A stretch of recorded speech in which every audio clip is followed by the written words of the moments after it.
Barang bukti mulai dari kendaraan hingga pakaian korban, serta ratusan barang bukti lainnya. Ini kan ratusan barang bukti ya, ratusan saksi dalam kasus Subang ini kok paling banyak. Karena ya begini, banyak sekali skenario. Hebat sekali ini para pelaku mengatur sebuah skenario-nya ya teman-teman.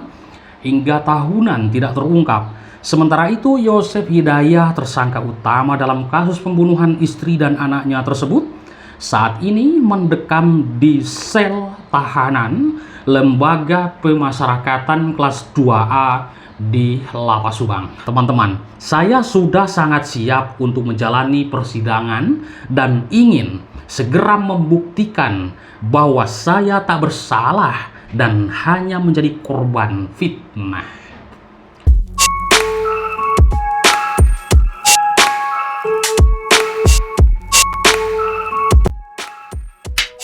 Siap sidang? Siap lah. Teman-teman, kemarin kita sudah mengikuti pemberitaan di berbagai media massa dan juga para YouTuber sudah mengupdate bahwa dua tersangka utama di dalam kasus Subang ini, yakni Pak Yosef dan juga Ramdhanu, sudah dilimpahkan ke kejaksaan di Subang, Jawa Barat ini. Teman-teman, di sela-sela akan dibawanya ke lapas di Kabupaten Subang, Jawa Barat dari kantor Kejari Subang, Pak Yosef Hidayah, tersangka utama dalam kasus pembunuhan Ibu Tuti dan Amalia, atau dalam kasus pembunuhan istri dan anaknya di Jalan Cagak, Subang, Jawa Barat ini, terus ngoceh, teman-teman. Nah, kenapa beliau ini terus ngoceh ketika dibawa ke lapas Subang? Pak Yosef ini mengaku merasa difitnah di dalam kasus ini, yaitu difitnah menjadi pembunuh. Dirinya tidak terima dan mengelak sampai saat ini, meskipun sudah ditetapkan sebagai tersangka. Dan yang kita ketahui adalah pengakuan Ramdhanu. Akan tetapi Pak Yosef, Ibu Mimin, Ari, dan juga Abi masih belum juga mengakui perbuatannya atas apa yang dituduhkan Ramdhanu. Jadi wajar saja masyarakat di sini pro dan kontra begitu banyak sekali. Ada yang percaya dengan keterangan Ramdhanu ini dan juga ada yang belum percaya. Akan tetapi kita percaya 100% terhadap pihak kepolisian yang sudah sangat-sangat serius dalam menguak fakta kasus pembunuhan Ibu Tuti dan Amalia di Subang ini, teman-teman. Pak Yosef mengatakan, saya difitnah jadi pembunuh istri dan anak saya. Di sini saya sandingkan dengan komentar teman-teman yang begitu banyak sekali dari berbagai kolom komentar di berbagai channel yang mengikuti pemberitaan kasus Subang. Kalau Pak Yosef benar-benar tidak melakukan dan bersih, tidak tahu menahu dalam kasus ini, ataupun mengetahui sedikitnya para pelaku kecurigaannya, kenapa tidak disebutkan saja mereka-mereka ini? Itulah komentar yang saya baca dari salah satu media YouTube yang terus mengikuti mengupdate berita ini, teman-teman. Pak Yosef mengatakan, saya difitnah menjadi pembunuh istri dan anak saya. Begitulah teman-teman, Pak Yosef Hidayah mengatakan kepada para awak media saat berada di dalam mobil tahanan menuju Lapas Subang kemarin pada hari Selasa 6 Februari 2024. Seru sekali teman-teman ya. Nah, kita mengikuti dari tahun 2021 sampai 2024 ini, menantikan sidang utama. Di sana akan ramai sekali. Pak Yosef dari dulu memang sudah mengatakan, akan saya bongkar di pengadilan nanti. Saya merasa difitnah, dituduh menjadi pembunuh istri dan anak saya. Pak Yosef memang waktu sebelum ditahan juga sering berteleponan dengan saya sendiri pribadi. Ini curhatannya banyak sekali, bahkan rekaman pun masih ada, saya simpan ya. Dan ada ke salah satu YouTuber mengatakan, Pak Yosef ini nanti akan saya bongkar di pengadilan. Kenapa harus nanti?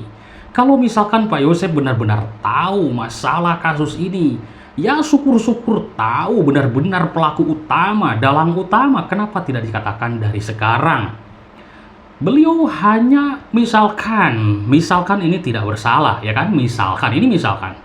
Nah, Lah kok mau-maunya ditahan, ya kan? Memakai seragam tahanan. Kan seperti itu logikanya, teman-teman, ya kan? Nah, pro dan kontra di masyarakat pun wajar sekali. Ada yang percaya Yosef sebagai pelaku, dan itu sudah banyak di masyarakat yang berkomentar seperti itu. Ada juga ya sedikitnya tidak percaya juga dan menjurus ke Yoris dalam komentar publik seperti itu. Tapi intinya kita tetap menjaga praduga, teman-teman ya, karena kita tidak tahu siapa sebenarnya pelaku dalam kasus Subang ini.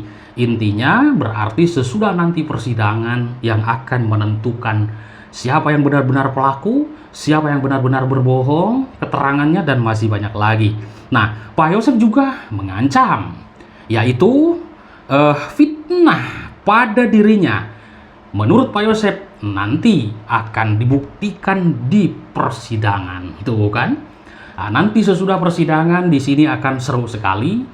Ratusan saksi, ratusan barang bukti, alat bukti mungkin akan digelar nanti di pengadilan. Apa yang diucapkan oleh seorang justice kolaborator, seorang JC Ramdhanu ini akan dibuktikan dengan barang buktinya, dengan alat buktinya, dengan apapun itu nanti di pengadilan utama tersebut. Ini seru sekali, teman-teman. Dan yakin perdebatan pun di situ pasti ada. Ya, di sini kan Yosef sudah mengancam nanti akan dibuktikan oleh dirinya itu di persidangan. Nah, ini akan seru sekali, teman-teman. Pak Yosef mengatakan nanti lihat di persidangan akan saya buktikan bahwa saya tak bersalah dan saya menjadi korban fitnah dalam kasus ini. Luar biasa, teman-teman. Kalau misalkan benar-benar ya, ini kalau misalkan Pak Yosef ini tidak bersalah, lalu siapakah sebenarnya yang dilihat di malam itu oleh seorang JC, oleh seorang Ramdhanu ini? Ya kan? Benar gak, teman-teman? Masa sih salah lihat? Masa salah menunjukkan orang? Kan ketemu di Pecel Lele menurut Danu. Dan di sana merencanakan dan Pak Yosef menyuruh mengambil sebilah golok atau ingin ngasih pelajaran terhadap keluarganya atau almarhumah Ibu Tuti dan Amalia, mengasih pelajaran. Jadi tidak mengatakan akan dibunuh, kan seperti itu ya. Bahkan dulu kan sudah kita bahas di salah satu keterangan, kalau misalkan perencanaan tersebut Danu jujur terhadap Yoris, maka Yoris akan melarangnya. Kan seperti itu ya. Nah, tapi Pak Yosef di dalam sebuah Pecel Lele pertemuan dengan Ramdhanu itu hanya mengatakan ingin ngasih pelajaran sakit hati terhadap Ibu Tuti. Nah, ini kan motivasi mereka bisa saja yaitu keuangan, jatah, kan, dugaan-dugaan kita semuanya sudah begitu banyak sekali tertulis di kolom komentar yang digembor-gemborkan, yang ditulis oleh kita semuanya. Lalu Pak Yosef juga menegaskan, yaitu Pak Yosef sudah sangat siap menjalani persidangan kasus pembunuhan yang telah menewaskan istri dan anaknya. Ketika ditanyai wartawan, Pak Yosef siap sidang? Siap, kan begitu ya? Nah, teman-teman, saya sudah sangat siap untuk menjalani persidangan dan ingin segera membuktikan bahwa saya tak bersalah dan hanya menjadi korban fitnah. Benarkah demikian? Pak Yosef ini menjadi korban fitnah, difitnah oleh seorang Ramdhanu atau difitnah oleh orang-orang yang lain? Tapi yang kita lihat, yang langsung membuktikan dan menunjukkan atau berbicara, memberikan sebuah keterangan kepada pihak penyidik hanya Ramdhanu, teman-teman. Menunjuk Pak Yosef pelakunya, menunjuk Ibu Mimin, Arigi, dan juga Abi para pelaku dalam kasus Subang ini. Ramdhanu tidak menyebutkan yang lain. Nah, ada sebuah komentar seperti ini. Bagaimana jika nanti Ramdhanu menyebutkan yang lainnya lagi? Yaitu nanti lain cerita. Berarti Ramdhanu berat menutupi pelaku yang lain. Apakah ada pelaku yang lain dalam kasus ini? Tentunya banyak banget, teman-teman, ya kan? Kan adanya obstruction of justice. Itu pun terlibat menutupi, merusak barang bukti, alat bukti di TKP, membersihkan TKP, agar blur, membersihkan apapun sidik jari dan masih banyak lagi ya kan, seperti itu. Nah tentunya ini kita sebut masalah gerombolan dalam kasus Subang ini. Oke, setelah berkas perkara kasus pembunuhan Ibu Tuti dan Amalia di Jalan Cagak Subang, Jawa Barat tersebut dinyatakan lengkap P21 dan dilimpahkan ke Kejaksaan Negeri Subang, kasus tersebut akan segera disidangkan usai pemilu 2024 mendatang. Jadi sesudah pemilu nanti akan sidang teman-teman ya. Kemarin juga ramai sekali di Kejaksaan, itu penuh sekali wartawan ya, polisi sampai ngantri di sana. Oke, selain menerima 2 tersangka di dalam kasus pembunuhan Ibu Tuti yang sudah menggemparkan jagat maya ini, Kejaksaan Negeri Subang juga menerima 240 barang bukti dari kasus pembunuhan Ibu Tuti dan Amalia di Subang tersebut. Barang bukti mulai dari kendaraan hingga pakaian korban, serta ratusan barang bukti lainnya. Ini kan ratusan barang bukti ya, ratusan saksi dalam kasus Subang ini kok paling banyak. Karena ya begini, banyak sekali skenario, hebat sekali ini para pelaku mengatur sebuah skenario-nya ya teman-teman, hingga tahunan tidak terungkap. Sementara itu Yosef Hidayah, tersangka utama dalam kasus pembunuhan istri dan anaknya tersebut, saat ini mendekam di sel tahanan Lembaga Pemasyarakatan kelas 2A di Lapas Subang, teman-teman.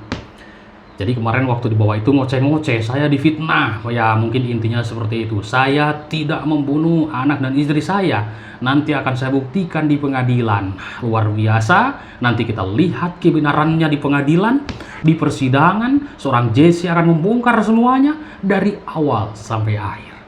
Vonis beres kasus Subang ini, tapi 3 tersangka masih ingat kita, ini belum ditahan. Masih banyak pembahasan kita semuanya dan tanda tanya. Baik teman-teman, mungkin itu saja yang bisa saya sampaikan. Intinya semangat terus sampai tuntas kasus ini, sampai sepi tuntas vonis. Tersangka-tersangka divonis hukuman masing-masing. Terima kasih, salam sehat untuk semuanya. Bye-bye.